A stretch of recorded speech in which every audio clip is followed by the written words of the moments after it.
Bonjour à tous, aujourd'hui on est avec Francis Magnin dans le cadre du Festival européen du court-métrage de Bordeaux et qui a son court-métrage Grand Garçon avec Pablo Poli en acteur principal dans la catégorie hors compétition du festival. Alors déjà bonjour Francis, comment vas-tu? Bonjour, ça va, très bien ma foi, très heureux d'être ici, merci de m'avoir invité. Parler un petit peu de ton parcours déjà pour commencer. Donc toi tu as fait un lycée hôtelier. Waouh, ah ouais, carrément, il y a eu une enquête très bien, On est effectivement. renseigné. Effectivement. Comment tu t'es retrouvé en fait à faire du cinéma? Très bonne question. Effectivement, ça fait un peu grand écart. Souvent, quand les gens me disent mais t'as fait une école, je dis bah bien sûr, j'ai fait l'école hôtelière. Et du coup, ça n'a aucun rapport. Mais très tôt, j'avais très envie déjà de raconter des histoires.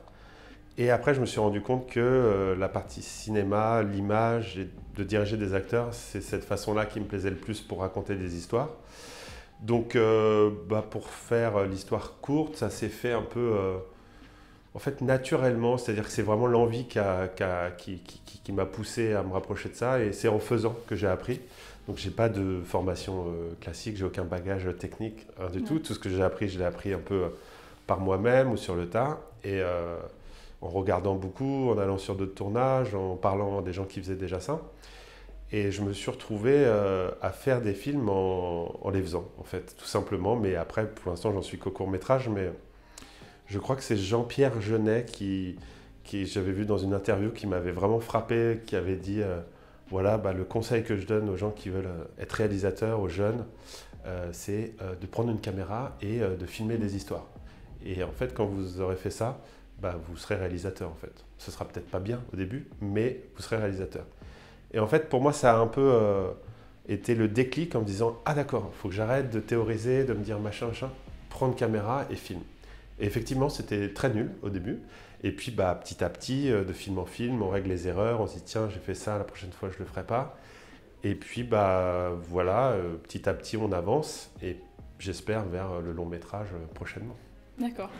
Et est-ce que l'envie de faire du cinéma, c'était déjà quelque chose qui était présent en toi quand tu étais petit? Enfin, est-ce que tu as grandi un peu en regardant des films ou en ayant un peu le rêve de devenir réalisateur?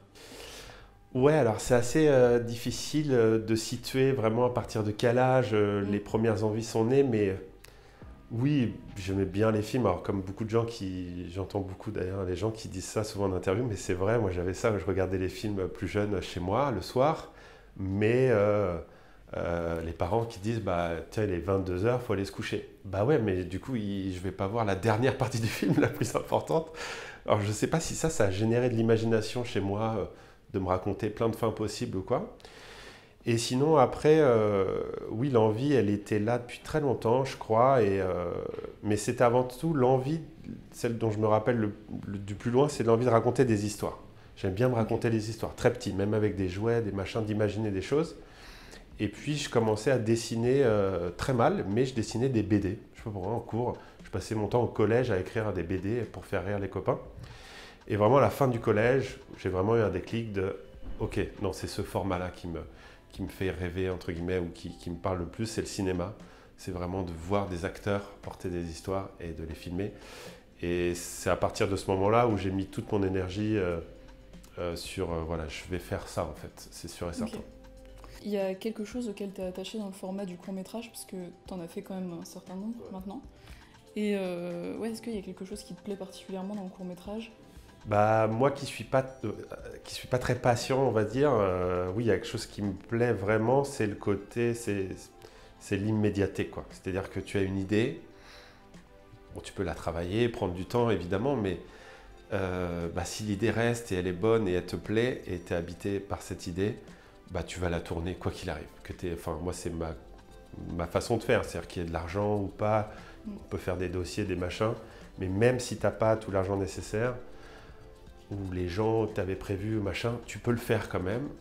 Et tu tournes un jour, 2 jours, une semaine, et ton film existe. Après, est-ce qu'il est aussi bien que tu voulais? C'est une autre question, mais un long métrage, tu sais que tu pars pour des années de, pas de galère, mais d'écriture, de réécriture, de montage financier. C'est des montants qui sont énormes et qui font qu'il y a des gens qui rentrent dedans et qui vont te dire un peu quand même ce qu'ils en pensent. Dire, bah écoute, j'ai mis 3 millions sur ton film, je vais donner mon avis. C'est la moindre des choses. Que le court-métrage, j'aime bien l'immédiateté et la liberté que ça procure de se dire, je vais faire mon projet de A à Z et je vais le faire un peu comme je l'entends. Et surtout, dans 3 mois, dans 6 mois, il va exister, quoi. Il va être là. Ça, c'est chouette. Ok. Ouais, donc t'aimes bien que ça soit pas aussi léché qu'un long métrage, un petit peu plus brut en fait du court métrage.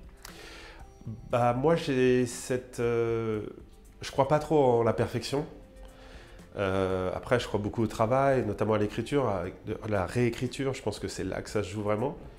Mais après c'est vrai que sur le tournage, sur les choses qu'on met en place, si c'est pas parfait, c'est pas grave, et je veux dire heureusement même.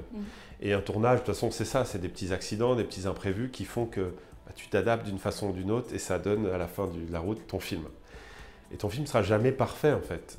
J'ai très vite compris ça, qu'on va essayer de contrôler au maximum tous les aspects du film, mais qu'il y aura forcément des imprévus et des choses qui vont se passer différemment. Et donc le court-métrage pour moi c'est un peu ça, c'est l'école du faire, quoi. Tu apprends en faisant, et je pense que j'ai appris 10 fois plus en faisant des courts-métrages moi-même, en me trompant, en cherchant, plutôt qu'en lisant n'importe quel livre ou suivant n'importe quel cours. Pour revenir un peu à tes courts-métrages, ils sont tous comiques, enfin dans le registre de la comédie, et tu as aussi été co-auteur de spectacles humoristiques. Est-ce que tu ressens comme un besoin de faire rire le public, vraiment de divertir à travers l'écran? Ouais, c'est vrai que je fais plutôt je fais carrément de la comédie. Après, ce qui me plaît, c'est de raconter des histoires, mais il s'avère que chez moi, souvent, les histoires ont un fond drôle ou une forme, en tout cas, comique. Est-ce que je ressens le besoin de le faire? Ouais, en fait, c'est assez inconscient, je pense. C'est très, même des petits, quoi. Ça me faisait rire, ça me faisait plaisir de faire rire mes camarades, comme beaucoup de gens, mais ouais, j'aime bien dire une histoire, raconter une histoire avec ce format de l'humour, parce qu'on peut faire passer beaucoup de choses, je trouve. Et c'est comme dans la vie, en fait. Quand tu arrives et que tu connais personne, ou un entretien, tu fais rire quelqu'un par un petit mot, une petite blague, un petit truc, ça détend tout de suite l'atmosphère. Et les gens sont plus ouverts et plus à même de recevoir ce que tu vas vouloir partager avec eux.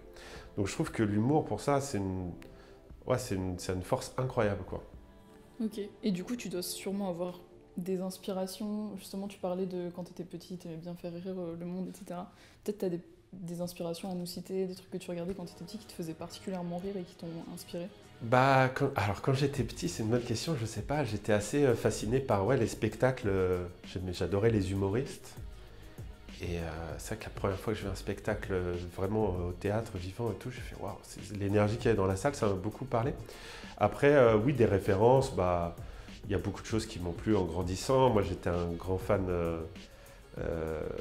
des Bronzés, par exemple, la troupe du Splendide, il me faisait mourir de rire. J'aimais bien ce truc de bande, déjà, ça me parlait bien.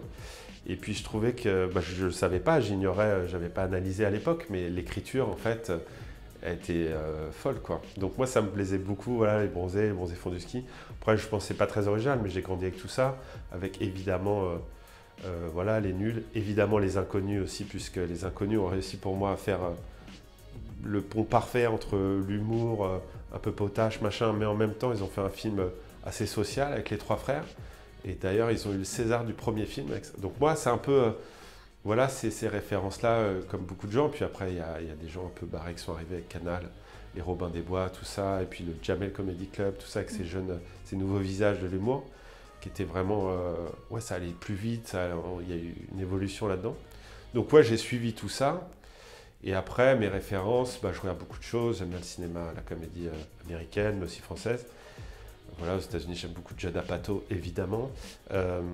Et puis en France, il y a plein de... En fait, je me nourris de plein de choses. Voilà, Bakri Jaoui, c'est une écriture formidable. Voilà, Cédric Clapiche avec le côté un peu générationnel, évidemment. J'aime beaucoup Pierre Salvadori, qui fait de la comédie, mais un peu plus poétique. Voilà, ces choses-là. Donc, plein de choses différentes dont je me nourris que j'aime beaucoup, quoi. On va parler un petit peu de Grand Garçon, du coup. Avec plaisir. Donc c'est l'histoire pour rappeler un peu au public, c'est l'histoire d'un jeune homme qui se met en quête d'une copine pour faire plaisir à sa grand-mère qui est mourante. Et c'est bien résumé. c'est un court-métrage surtout sur les rapports d'un jeune homme à l'amour. et aussi un peu au début de l'indépendance, au début de la vie d'adulte. Absolument. Pourquoi avoir voulu traiter de ce sujet-là particulièrement ? Bah, moi, j'ai fait des cours très différents, avec des sujets très différents, des fois des choses un peu très loin de moi, d'autres plus proches, ça dépendait. Mais c'est vrai que là, pour celui-ci, je voulais faire quelque chose d'assez personnel, on va dire, en tout cas traiter des thèmes qui me touchent personnellement. Et c'est vrai que ce côté passage à l'âge adulte, à la trentaine, me parlait énormément, et je pense parle à beaucoup de gens qui habitent dans des grandes villes notamment, où voilà, on se met en couple beaucoup plus tard, on se marie beaucoup plus tard, ou pas du tout d'ailleurs. Et il y a ce côté où parfois on vit un peu comme des ados jusqu'à très tard, quoi. C'est-à-dire que j'aime bien cette ambiance-là, on veut repousser un peu les limites on passera adulte plus tard, quoi. Surtout aujourd'hui avec la société, avec toutes les responsabilités qu'on a, notre génération, nous, sur les bras, où voilà, la génération d'avant ou celle d'encore avant ne se souciait pas trop de l'écologie, du chômage, machin. Aujourd'hui, tu as 20 ans aujourd'hui ou 30 ans en France, et dans le monde d'ailleurs, tu dis ah ouais, d'accord, donc en fait, on a du taf, quoi. Et il y a un côté sérieux, adulte, où on a des responsabilités si on veut un peu voilà, s'occuper de la société, de la planète, etc.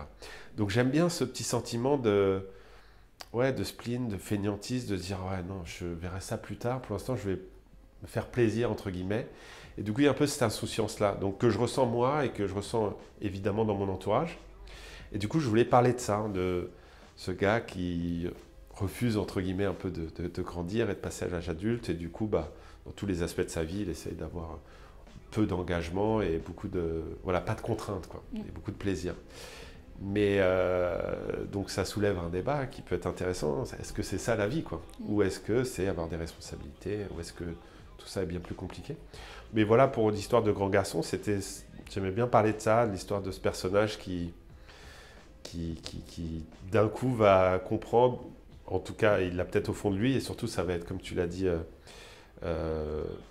vraiment, ça va lui être présenté par le biais de sa grand-mère, qui effectivement est un peu mourante et qui aimerait le voir avec une copine avant de mourir, cette espèce de dernier souhait.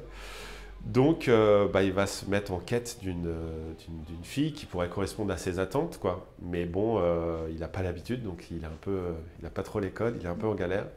Et j'aimais bien montrer, même si c'est un court-métrage, j'aimais bien montrer l'évolution de ce personnage, voilà, entre le début et la fin du film, comment il évolue. Et tu as tout à fait raison, c'est ça, c'est que c'est un passage à l'âge adulte, comme on dit. Et du coup, est-ce qu'on peut croire qu'il y a comme une part d'autobiographie quand même dans ce court-métrage ? Ouais, en fait, il y a toujours, même quand je traite des sujets qui sont un peu lointains ou un peu anecdotiques, il y a toujours de moi, parce que j'écris mes films tout seul, donc il y a forcément de moi qui ressort. Et puis moi, je fais du cinéma comédie, mais réaliste, quoi. Je fais pas des choses trop loufoques, quoi. Donc c'est vraiment ancré dans la vie de tous les jours, dans la société contemporaine. Donc forcément, il y a de moi et puis de mes amis, de ce que j'observe et tout. Mais c'est jamais. J'essaie d'avoir un peu de pudeur malgré tout, et j'essaye autant faire ce peu de ne pas raconter non plus ma life à des inconnus en disant voilà ma vie. Non, j'essaie toujours de partir d'une base qui m'est propre, qui soit est de ma vie ou soit de mes proches ou de ce que j'observe. Et après, j'aime bien vraiment avoir une vraie structure, de faire un vrai truc quand même que les gens puissent s'intéresser, de raconter une vraie histoire, et avec un début, un milieu, une fin. Et puis après, tout le jeu est là pour moi, c'est après de broder autour de ça, où c'est que j'emmène l'histoire. Et donc le début ou la base peut être, ou le thème peut être personnel, mais après je joue avec et j'essaie d'être divertissant et drôle avec l'histoire. Pablo, c'est le héros du court-métrage. Tout à fait. Et Thomas Blumenthal, c'est son pote qui tente un peu de le conseiller, bon, pas forcément de la bonne manière. Tout à fait. Comment s'est fait la connexion avec ces deux acteurs ? Alors, c'est assez intéressant, parce que moi je fais rarement des castings pour mes courts-métrages, c'est-à-dire que je note, je vois beaucoup de choses, donc que ce soit au théâtre ou à l'époque où il y avait des théâtres, et sinon voilà, des séries, des films évidemment. Et je note, j'aime bien noter des gens qui me plaisent, qui me touchent, qui me font rire, et je crée un peu une liste, un peu de wish list avec des gens avec qui j'aimerais travailler, donc des acteurs, des actrices. Et puis quand j'ai un projet, bah, je vais fouiller dans ma liste ou dans ma mémoire, et je me dis tiens, qui c'est que j'aimerais bien voir dans ce perso, etc. Et pour Pablo, bah, ça s'est fait de la façon d'une façon assez naturelle finalement, parce qu'on ne se connaissait pas avant le projet. Et après c'est un petit monde, donc j'ai réussi à rentrer en contact avec lui. Je lui ai fait lire le scénario. Et je crois que je ne veux pas parler pour lui, mais je crois que ça lui a plu. Et suite à ça, on s'est rencontrés et on a parlé du projet. Et là, tout de suite, j'ai dit ok, bon, d'accord. En fait, le gars, l'impression d'être ami avec lui depuis 5 ans. Pas du tout, mais ça s'est fait très naturellement. On s'est rendu compte qu'on avait pas mal d'atomes crochus et la même vision un peu du projet et du cinéma, entre guillemets. Donc ça s'est fait naturellement. Et Thomas Blumenthal, c'est pareil, c'est quelqu'un que j'aimais bien, qui avait ce côté un peu perché, un peu dans la lune, avec une sensibilité vraiment très particulière, qui collait vraiment bien au personnage que j'avais écrit. Je me suis dit, ça peut être chouette que ce soit lui. Et je lui ai proposé, pareil, on s'est rencontrés, on a parlé, et ça a matché. Et eux deux se connaissaient un peu, ils avaient déjà tourné sur un petit truc ensemble il y a quelques années. Donc ça m'a rassuré aussi, le côté d'avoir une vraie complicité à l'écran. Si jamais ils se connaissent d'avant, c'est encore mieux pour moi, quoi. Oui. Est-ce que tu peux nous parler de ta façon de travailler, notamment genre de diriger les acteurs quand tu tournes? Avec plaisir. C'est la partie un peu que je préfère, je dirais, dans le tournage. C'est vraiment, et même dans le process de A à Z, je crois que c'est ça. C'est vraiment la... J'aime pas trop le côté, le mot direction d'acteur, comme si on devait les diriger. Parce qu'en vrai, moi je fais lire le scénario, je parle un peu avec l'acteur. Et puis après, je le guide autant que lui me guide, en fait. Puisque si je l'ai choisi, c'est que je crois qu'il va apporter un truc intéressant au personnage. Donc direction d'acteur, si je joue sur les mots, mais moi ce qui me plaît, c'est de beaucoup travailler, si possible, quand le projet le permet, avec des répétitions en amont du tournage. Parce que pour moi, c'est là que se créent un peu les choses. On teste déjà à la première lecture, quand on entend le scénario vivre pour la première fois avec la voix des acteurs. Moi, c'est un moment que j'aime beaucoup, qui est assez touchant. Et surtout, c'est le début du travail. Donc moi, c'est ça qui me plaît. Et donc la lecture, après les répétitions, c'est important pour moi. Là, on a fait des répétitions surtout avec les rôles principaux, puisque ceux qui avaient une scène, machin, on l'avait calé, ça allait. Mais surtout pour Pablo, Thomas, etc. C'est bien d'avoir des répétitions et de caler. Moi, j'écris des tartines de dialogue, donc il y a 3 pages de dialogue. Donc il faut bien tout caler. C'est pas sur le moment, sur le tournage, où quelqu'un va dire « Ah, je peux essayer ça ». Non, je préfère qu'on s'en parle avant en répétition. Et puis après, on répète, on essaye. Je laisse la porte ouverte, moi, à tout le monde. Mais vraiment tout le monde. C'est-à-dire que les acteurs tentent des trucs, les assistants, les machins. Si quelqu'un a une idée, il peut la soumettre. Bon, après, je prends pas. Mais je suis très ouvert pendant les répètes. On teste. Par contre, une fois qu'on a tout testé, qu'on s'est dit, tiens, ça marche, ok. Tiens, là, ça marche pas. J'ouvre la porte, j'ai l'acteur, comment toi tu le dirais tu le dirais comme ça, ok, bon, parfait. Donc on réécrit un peu ensemble, finalement. On adapte, on va dire. Et une fois qu'on s'est calé dans les répètes, ça bouge plus. C'est tournage, on est là pour tourner. Après, je dis ça, mais une fin de prise, je peux laisser tourner et on peut improviser un petit peu à la fin de la prise. Mais je fais assez peu d'impro, ou en tout cas je fais de l'impro plutôt en répétition, tous ensemble. Mais après, une fois que c'est calé, le tournage, le temps est trop précieux en fait pour moi pour se laisser aller à des machins, des prises bonus. Non, chaque prise qu'on fait, il y a une raison et il y a une importance. Mais pour moi, c'est la partie que je préfère le plus, c'est vraiment le travail avec les acteurs. Et je pense que je fais un peu des films d'acteurs, c'est-à-dire que j'essaie de prendre soin de tous les aspects du film, mais vraiment, tout est mis en place par rapport à l'acteur, en fait. Si on me laisse le choix, tiens, on fait une belle lumière, mais l'acteur, il a... Non, l'acteur, il prend sa place, c'est trop important, c'est le personnage, les acteurs, et tout le reste, pour moi, s'adapte à ça. Donc voilà. Et avec Pablo, ça s'est super bien passé. Comme tu disais, j'ai mis un petit mot gentiment sur les réseaux, mais c'était vraiment sincère. C'est que je l'aimais en tant qu'acteur parce que j'avais bien aimé les choses dans lesquelles j'avais vu. Et je l'imaginais bien dans ce rôle-là. Mais j'ai pris une claque encore plus forte en travaillant avec lui sur le côté... en fait, c'est un vrai passionné de cinéma, donc il connaît tous les postes. Il est toujours sur des plateaux, il tourne tout le temps. On ne le voit pas faire le fanfaron à droite à gauche. Si tu l'appelles et qu'il ne répond pas, c'est parce qu'il est en tournage en fait. Il n'est pas à Miami ou je ne sais pas quoi. Donc j'ai découvert sa grande passion et sa grande connaissance du plateau et il connaissait tous les postes. Il pourrait faire tous les postes sur un tournage. Tu le mets accessoiriste demain, il n'y a pas de souci. Donc c'était assez agréable et j'ai découvert surtout quelqu'un de très agréable humainement en fait. Très humble et très travailleur. J'étais vraiment très très heureux de bosser avec lui, quoi. Donc aujourd'hui, Grand Garçon, c'est ton 7e court-métrage, qui a été du coup sélectionné en compétition officielle à l'Alpe d'Huez. Absolument. C'est pas trop douloureux d'en parler Non, ça va. C'est vrai que c'était un peu frustrant sur le coup parce que donc, le festival de l'Alpe d'Huez a été reporté puis annulé pour de bon. Et effectivement, on était en sélection. Donc, en fait, ma réaction sur le coup, j'étais évidemment déçu, quoi, parce que l'Alpe d'Huez, j'ai déjà fait avec un autre cours. Et c'est vrai que c'est... pour moi, c'est un peu... c'est Disneyland, quoi, en fait. Puisque tu arrives... tu as en fait tout le monde de la comédie française, les distributeurs, les producteurs, les équipes de long métrage, les stars entre guillemets, mais aussi tous ceux qui font le cinéma de comédie en France, qui sont ensemble, mais sur 1 km², quoi.